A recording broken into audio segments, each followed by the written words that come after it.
Hi guys, I'm Lori again, and this is Loving Lori. So today's topic is going to be what? It's going to be how I started to learn ASL and why.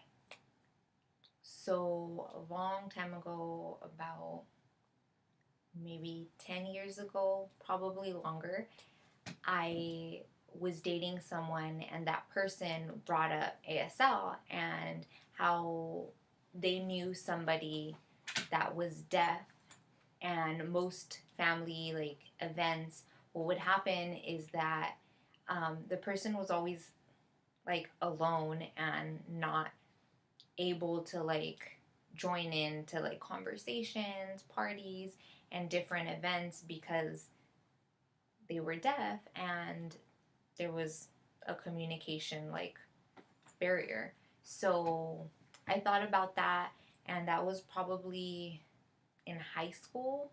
So after I graduated high school, what happened was I thought about it. I had been taking like different classes, and I thought, okay, well, one of my elective classes, I want to learn ASL.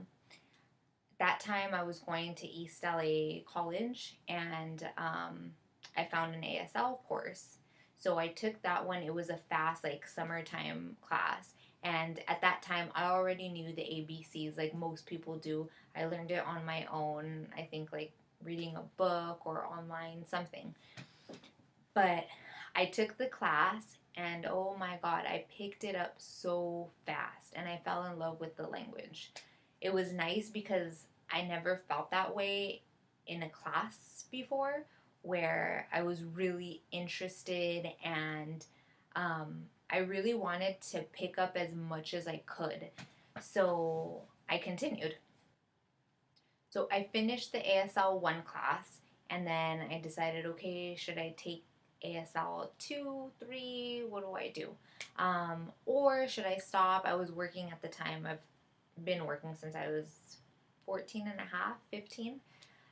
So I took the class, the first one, and then I took the second class. So I took ASL 2, I decided to take it, and I remember my first presentation, I had to do a song, and it was a Justin Bieber song. The one that I chose was Pray. It's a really good song. If you guys listen to it, you should, if you haven't heard it. And I interpreted that song. And I remember being like so nervous, but I did it and I was proud of myself because I hate presenting.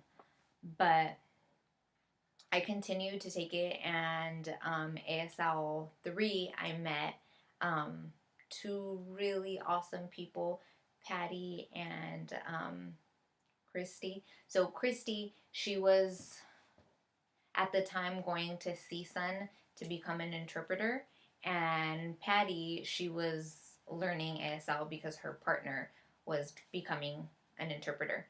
And it was really cool to see like their relationship and the relationship that they both had with ASL. So I started hanging out with them a lot, and they actually introduced me to my first deaf friend. And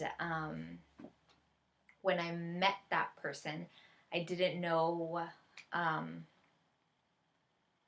I had never interacted with a deaf person before, so I was really nervous. And I remember one of the first conversations that we had, I was trying to say, I doubt it, but I said, I stink it. So that was funny because obviously it was a mistake that I had made when I was trying to pick up a language, and it was the first time that I was naturally speaking or signing with a deaf person. So little things like that would obviously happen because it's not my first language. It's actually my third language because I speak Spanish as well. So after that, I dated that person for a while, and as the relationship continued, I obviously started to meet more and more deaf and hard of hearing people, and really fell in love with the community. So it was nice, and I met one of my best friends like that. Masha, you know who you are. But I love you. So I met a few friends, and then I ended up living with one, two, three, four, five deaf or hard of hearing people. We were all rooming in an apartment, my first apartment that I had. So I learned a lot about the deaf culture, the community, um, and I really enjoyed it. But at the same time, it was hard for me because I was hearing. So a lot of times I would wake up because, I heard like the vacuum, or I heard like the dishes being put like in the cabinets or something. And for me, I was like annoyed. I was like, what the heck? What is happening right now? Like, I'm trying to sleep. It's midnight. It's 1 in the morning. So that didn't work out as best, or I guess that I thought it would, but that's okay. I learned that I'm a light sleeper. And so, anyways, um, as I learned through meeting different people and hearing or paying attention to their stories, a lot of my friends grew up not having the best relationships with their parents because the kids, they were all deaf, hard of hearing, and the parents hearing.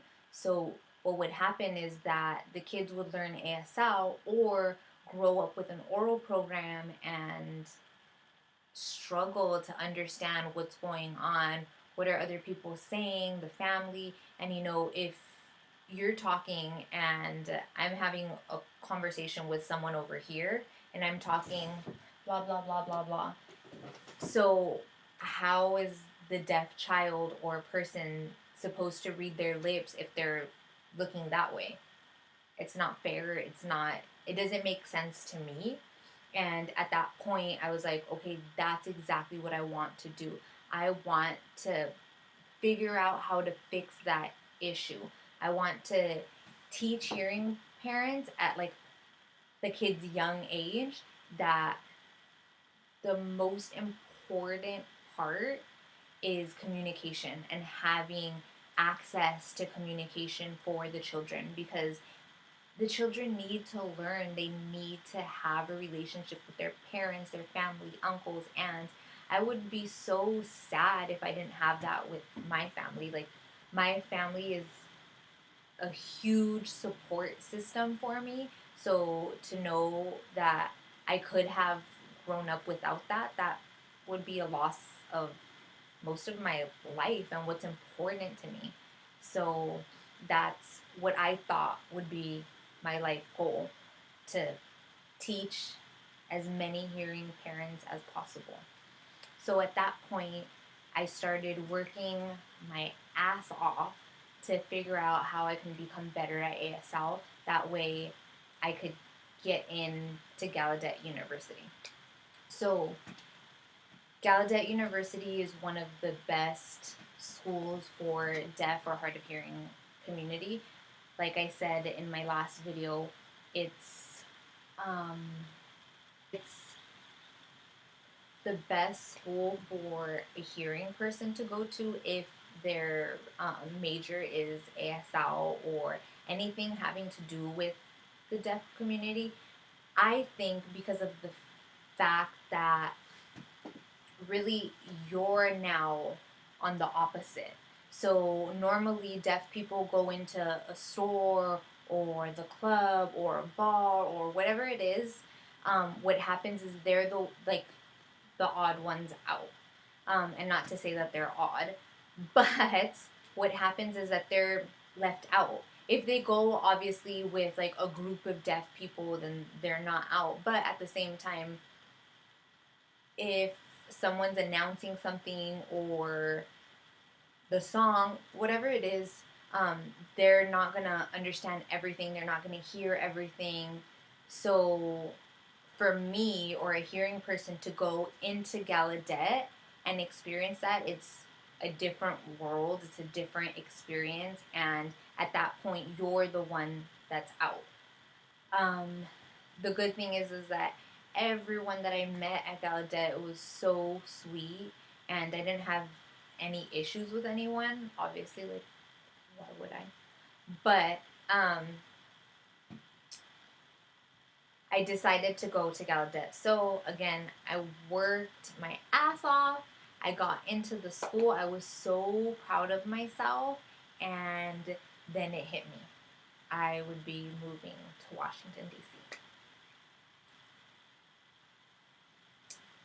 And it still makes me really sad because I know from the moment that I was accepted, I knew how much I was going to miss my family. Or I thought I knew. But that didn't hit me until I actually moved and the day my dad left.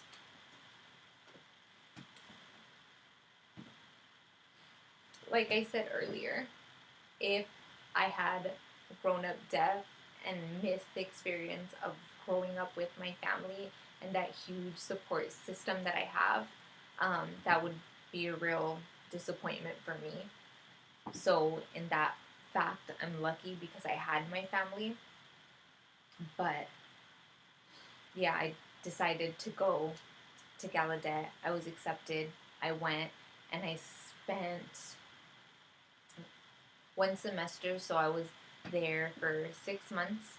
Um, the best experience as far as school, but it didn't work out. I missed my family too much, and there was other issues that had me wanting to move back. And I'm glad I moved back. That's not something that I'm regretting or anything like that. But um, I'm still really proud of myself for working to get accepted to Gallaudet. That was a huge deal. Um,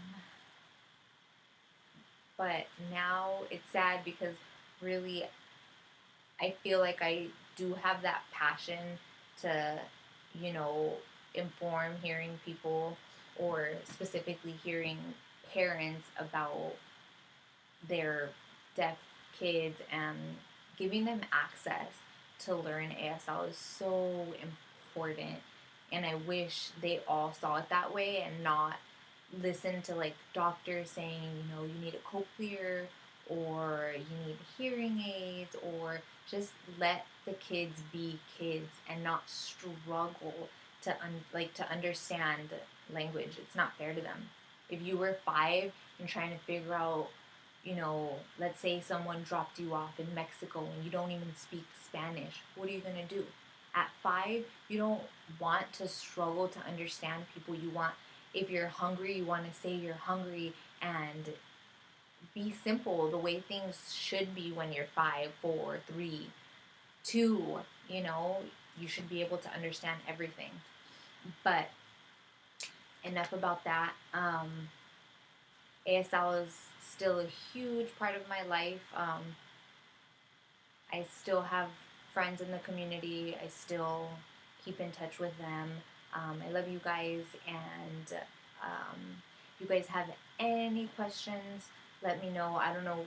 I don't think I left anything out, but if you feel like I did or you have a question, let me know and I'll try to answer it in my next video. Bye. Love you.